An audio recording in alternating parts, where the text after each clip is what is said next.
Bueno, básicamente todos han votado ya, ¿no? Así es. Nos acompaña hoy día Martín, el politólogo Carlos Salza, él es director de la Escuela de Gobierno de la Pontificia Universidad Católica del Perú. ¿Cómo estás, Carlos? Gracias por acompañarnos. Y con él hablamos de este proceso electoral, que ha sido el más raro en mucho tiempo de nuestra historia. Carlos, ¿cómo estás? Así Bienvenido. es, ¿qué tal? ¿Cómo están? Muy buenos días. Ciertamente uno podría pensar que este proceso electoral realmente nos ha presentado una serie de particularidades, de sucesos. Ahora, digamos, es lo normal en un proceso político, ¿no?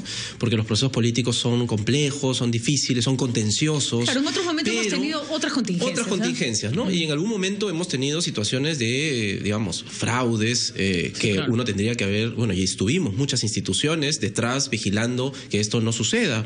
La Defensoría del Pueblo, Transparencia Internacional desde la sociedad civil, la Asociación Civil Transparencia, Proética, en fin. Pero creo que ciertamente uno esperaría que los procesos mejoren progresivamente y que tengamos una democracia más sólida. Entonces, uno espera que incrementalmente se vaya construyendo un proceso mejor. O sea, esperaríamos que hoy día a las 10 de la mañana no estén instaladas solo el 30% de las mesas, sino que esperaríamos tener una mayor capacidad de implementación de un proceso electoral que funcione bien. Esperaríamos tener decisiones del Jurado Electoral Especial o del Jurado Nacional de Elecciones a tiempo, de modo que los candidatos puedan saber con certeza cuáles son las condiciones en las que participan. Entonces, podríamos decir, Carlos, que es un proceso legítimo, pero no ideal. No es ideal, es un proceso con muchas limitaciones, errático por parte de las autoridades electorales en muchos casos, pero creo que hay que valorar el hecho de que finalmente se produce en el marco de la capacidad y la libertad que le damos a los ciudadanos de poder elegir. Lamentablemente las limitaciones y los errores nos generan limitaciones también para el voto, porque algunos no están hoy día y podrían haber estado para que el ciudadano finalmente sea el que decida. Sin embargo, creo igual que la legalidad, el Estado de Derecho también es importante porque forma parte esencial del proceso democrático y entonces son las autoridades las que, en condiciones además de equidad, deben aplicar la ley a todos los candidatos por igual. Y ese también ha sido un proceso cuestionado en esta elección, ¿no? Complicado, ¿no? Correcto. Me parecía pertinente conversar un poco acerca de las últimas declaraciones del presidente Ollanta Humala, quien además ha sido desmentido, ¿no? Porque argumentaba algunos puntos con respecto a la ley electoral y desmentía diciendo que esto ha sido de alguna forma impuesto casi a la fuerza por el Congreso, motivo por el cual el Jurado Nacional ha tenido que emitir una resolución, ¿no? Específicamente con la valla electoral y demás cosas cuando se trata de alianzas, ¿no? Sí, yo ahí, creo que hay que tener mucho cuidado con que las autoridades se coloquen en una posición en la que terminan deslegitimando en lugar de fortalecer el proceso democrático. Y ese es el caso de declaraciones, no solo el presidente, seguro de cualquier autoridad pública, pero especialmente de los quien lidera el país, de deslegitimar el proceso. Entonces, insisto, el proceso es un proceso democrático, pero tiene efectivamente limitaciones y errores. En el caso del Jurado Electoral Especial, a mí y en general del Jurado Nacional de Elecciones y de la aplicación de las normas, el derecho es precisamente un sistema contencioso, conflictivo, ¿no? Necesitamos ponernos a discutir y argumentar y tener el tiempo para que las diversas posturas sobre la interpretación de la aplicación de la norma sea efectivamente un proceso que nos lleve a consensos que logren legitimidad en la decisión. Nos ponga de acuerdo. Nos pongamos de acuerdo. Ya, pero eso necesita tiempo, necesita deliberación pública, discusión. Tomando la decisión un día antes o 2 días antes de las elecciones, eso hace que efectivamente tiñamos de cierta duda la neutralidad o la capacidad jurídica del propio jurado para decidir, ¿no? Tenía razón, creo, el jurado, a pesar de que ha sido muy criticado, en decirle a los partidos el día de hoy cuál iba a ser la valla que se les iba a aplicar. O sea, todo partido tiene derecho a saber con qué reglas de juego. Incluso hay un voto militante que podría cambiar o no en virtud de un voto estratégico, si es que sabe cuál va a ser la valla que se le va a aplicar a su partido.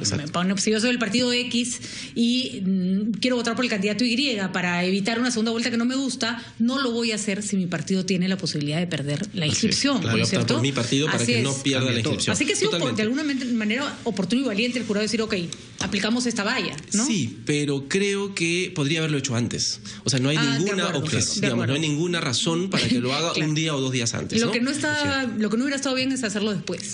No, por supuesto, claro. Que era el punto al que íbamos a llegar. Al que íbamos a llegar, pero entonces lo que me parece es que un proceso como este, en el que justamente ese tipo de decisiones son tan estratégicas, o requieren una oportunidad tal que permita que el proceso electoral se realice de manera correcta y que el ciudadano tenga la capacidad de decidir oportunamente su voto. Y eso podría haber sido mejor hace unos meses. No hay razón por la cual una decisión de ese tipo se traslade a un día o 2 días antes de la votación, ¿no? Vamos a conversar contigo, Carlos, después del corte, todo lo que necesitamos arreglar para que mejore nuestra democracia. Muchísimo, por supuesto. Las instituciones, ya lo conversamos, la sociedad civil que se organice en partidos políticos serios, ¿no es cierto? Y las reglas de juego que sean más claras. Walter Neira está con nosotros, ¿le damos pase? Con nuestro Carlos invitado, Alfa. Carlos está de la Escuela de Gobierno de la PUC, nos está contando un poco la impresión de estas elecciones, Carlos. Sí, bueno, creo que también son elecciones que han estado, han alterado los ánimos, ¿no? Ha habido una polarización entre grupos. Todavía no hemos visto nada. Y todavía seguimos en un proceso electoral que, digamos, como vemos, por lo menos en las noticias que van llegando, mantiene pues una sensación de neurosis en algunas personas, de crisis en otras, ¿no? Creo que eso es natural en un proceso electoral porque, digamos, hay una lógica de confrontación, ¿no? Y de preferencia política que uno quisiera sobre unos candidatos, pero también creo que ha habido un débil llamado a la calma por parte de líderes y de gente que podría haber convocado a un proceso electoral que sea mucho más dialogal, ¿no? Y que aún habiendo una confrontación y una competencia, porque esto es una competencia, pueda sin embargo hacerse de una manera respetuosa. Las redes sociales han estado plagadas de insultos, de maldiciones y de sustos. De sustos, así es. Bueno, tenemos a Julio Cisneros, ahora sí, ya no lo tenemos porque todavía hemos tenido problemas con el audio, declaró Alfredo Barnechea, tendremos más adelante sus declaraciones. Ahora, hay una cosa que podríamos preguntarnos, Carlos Alza, ¿qué pasa? ¿Por qué siempre llegamos a finales tan polarizadas? Todavía no sabemos cuál va a ser la segunda vuelta, eso lo están decidiendo los peruanos en este momento, pero hay la sensación o el temor a que sea por opciones que polarizan mucho el país. Y cada 5 años terminamos en la misma situación. Bueno, lo que pasa no necesariamente va a ser así, pero es una de las opciones. Yo tengo una impresión sobre esto, un análisis, digamos, de lo que ha ocurrido en los últimos procesos electorales, pero en general desde los 90 por lo menos, una mirada que tiene que ver mucho con los dogmas. Creo que a diferencia de lo que ocurre en otros países, el nuestro especialmente se mueve mucho en función a dogmas, a creencias sobre lo político y sobre la acción gubernamental, que es como si fuésemos los buenos y los malos, los blancos y lo blanco y lo negro. Irreversible además. Irreversible. Entonces, no hay forma de pasarte al otro lado. Mi propuesta, si es de derecha, entonces es la única viable y aquí terminó la historia y todo lo demás debe ser eliminado. Si mi propuesta es de izquierda, entonces todos los demás son los malos, los malvados de la película. Y entonces el asunto se vuelve realmente no solo polarizado en términos ideológicos y políticos de competencia, sino que además buscas destruir al otro porque crees que el otro nunca debería existir y no debería seguir en la carrera. Y eso Carlos, es terrible. Te interrumpimos un ratito porque por fin tenemos comunicación clara con Julio Cisneros. Catherine, continuamos aquí con Patricia y con nuestro invitado Carlos Alza, director de la Escuela de Gobierno de la Universidad Católica del Perú. Ya está una mesa cerrada, ¿no? Lamentablemente son las 10 de la mañana y ya se declaró que en esa mesa no van a haber votos algunos. Nuevamente, pues, una muestra más de que este proceso, como bien decíamos al inicio, pues tuvo algunas irregularidades. Es legítimo finalmente, pero estamos viendo este tipo de cosas, ¿no? ¿Qué opinión te merece? Bueno, yo ahí creo que el proceso electoral es también un proceso que se tiene que implementar, digamos. O sea, no es un proceso que se basa solo en la norma, sino que en realidad es un aparato productivo, digamos, ¿no? Para ponerlo en términos de gestión. Es un aparato productivo. Hay que comprarse, mandar a hacer cédulas, hay que imprimir, hay que organizar mesas, hay que movilizar gente. Y esa es una capacidad que, por supuesto, ha ido creando y construyendo los órganos electorales. La OMPE, básicamente, que es la que se encarga propiamente de la parte operativa del proceso. Yo no siento que hayamos ido en una progresión en esto, lo mencionabas al inicio, ¿no? Siento que en realidad estamos con las mismas fallas, los mismos problemas, y es como si no aprendiéramos del proceso de implementación que cada 5 años tenemos y que podríamos mejorarlo a través de ajustes seguramente de implementación del proceso electoral, ¿no? A mí no me queda muy claro porque por muchos años, cuando todavía no ejercía el periodismo, me tocó ser miembro de mesa. Presidente de mesa fui como 4 veces, me sé todo lo que te puede pasar siendo miembro de mesa. He sido presidente, secretario, primer suplente, siempre terminaba sentada.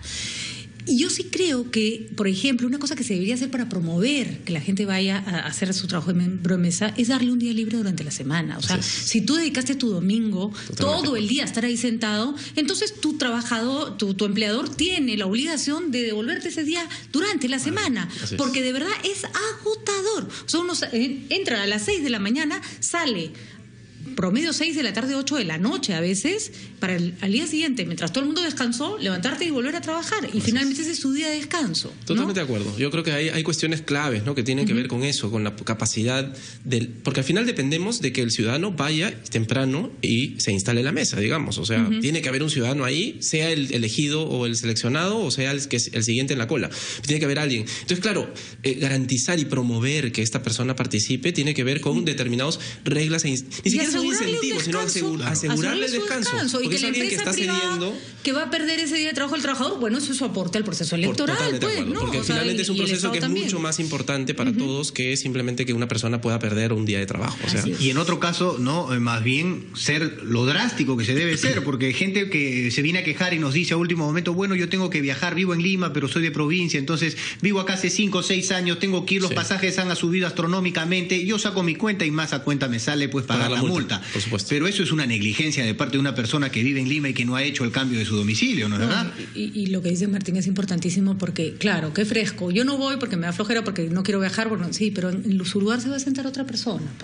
Que va a perder su día y que también tiene niños que atender y también tiene que preparar el almuerzo para su familia o tiene que estar en su casa, ¿no? Entonces, el daño se lo hago a otro ciudadano también, ¿no? Sí, es un tema de responsabilidad. Creo que ahí hace falta en realidad un proceso de sensibilización, concientización de lo que significa finalmente no ir, ¿no? O sea, no es solamente el hecho de ir, que ya es positivo y es importante, uno participa, cumple su deber cívico, aporta en el proceso electoral como ciudadano. Pero creo que también el no ir implica una serie de consecuencias que nadie visibiliza claramente, como lo dice Patricia. Claro, si yo no voy, alguien más va a tener que quedarse, que de repente no programó quedarse y de pronto tiene que sufrir las consecuencias, no se programó previamente para eso. Entonces, esas consecuencias creo que tienen que visibilizarse. Y no solo eso, ¿no? El correcto reparto, por ejemplo, de alimentos para los miembros de mesa que uno podría imaginar. Hemos recibido una llamada que algunos estaban llegando en estado de descomposición, me parece, no está corroborada la información, pero sería algo terrible. Hay iniciativas lindas como de llévale un postre. Sí, por ejemplo, así ¿no? es. Yo creo que eso es bien importante. Yo lo mencionaba en la clase el otro día en la universidad, lo mencionaba, ¿no? Le decía, seamos solidarios con quien está allí porque está formando parte de un proceso en el que nosotros, ¿no? del cual nosotros somos parte, pero además nos está garantizando el voto. O sea, esa persona está cumpliendo un deber cívico, pero además está garantizando el voto de todos los que están en su mesa. Yo les cuento para que se rían, hace años que fui miembro de mesa, pero muchos años, uno de los partidos políticos nos regaló cajita de Bembos a todos. Y yo se la regalé al personero del partido rival. Esas cosas pasaban antes. Ole, le hizo a la coima, ¿no? A la sobonada. Nadie sabe para quién trabaja. Nada, también a los familiares que tienen un familiar de miembro de mesa, llévenle su almuerzo. Es curioso, ¿no? Porque creo que eso se llama pedagogía política. Y creo que es una buena oportunidad para generar valor sobre determinadas cosas que tienen que ver con la solidaridad, con la posibilidad de que el enemigo político no es un enemigo personal, sino que en realidad es alguien que está simplemente tentando con nosotros otra posibilidad de gobernar y es como otra que estuviéramos haciendo una carrera una maratón. El que va a tu lado no es tu enemigo, es simplemente tu rival en esa carrera. Es un rival, ¿no? Exacto, así es. Bien, 11:01, me parece que tenemos alguna comunicación con alguno de nuestros compañeros. Sí, Diana Julio Cisneros, Diana Pozo. ¿Diana Pozo ya está conectada? ¿La tenemos ya? O Julio Cisneros está con nosotros. Julio Cisneros, adelante. Lugar de votaciones al cual asisten, alguna particularidad, al 999-897794. 999-897794. Y con esa información también, Patricia, estamos poniendo punto final a este espacio, agradeciendo lógicamente a Carlos por su gentil asistencia. Así es, Martín, ha sido un gusto estar con él y contigo, por supuesto. Solo comentarles algunos de los comentarios que nos llegan con el hashtag #VotaPerú, que es el hashtag oficial de RPP para las elecciones. Gustavo nos dice que las mesas esta vez son un desastre, no nos cuenta dónde está, cuál será el problema. Teresa Solís nos dice que ve a algunos reporteros que en lugar de contribuir al orden están alentando el caos. Sí, Teresa, ya les mandamos nosotros decir también que un poquito de calma, que van a conseguir su foto igual. Mosi Mosqueira nos cuenta que hay un señor de 90 años que está esperando ya 2 horas para poder votar. Hay que tener también hay una foto donde está el señor sentado con paciencia, pero hay que recordar que esas personas mayores de 65 ya no tienen obligación de votar y que por lo tanto si van hay que darles preferencia, por supuesto, y hay que hacerles rápido el trámite. Por supuesto. Patricia, nosotros nos vamos a votar. Sí, nos vamos a votar. Martín se va hasta Ceneguía, yo aquí cito nomás. Carlos, ¿tú a dónde? Yo voy a Pueblo Libre. Muy bien. También a votar. Nos vamos todos a votar, así nos vamos turnando. Así es, con alegría, con fe y con esperanza. Y sobre todo con calma y con orden, ¿no? Por supuesto que sí. Claro que sí. Nos despedimos. Hasta luego. Chau, chau.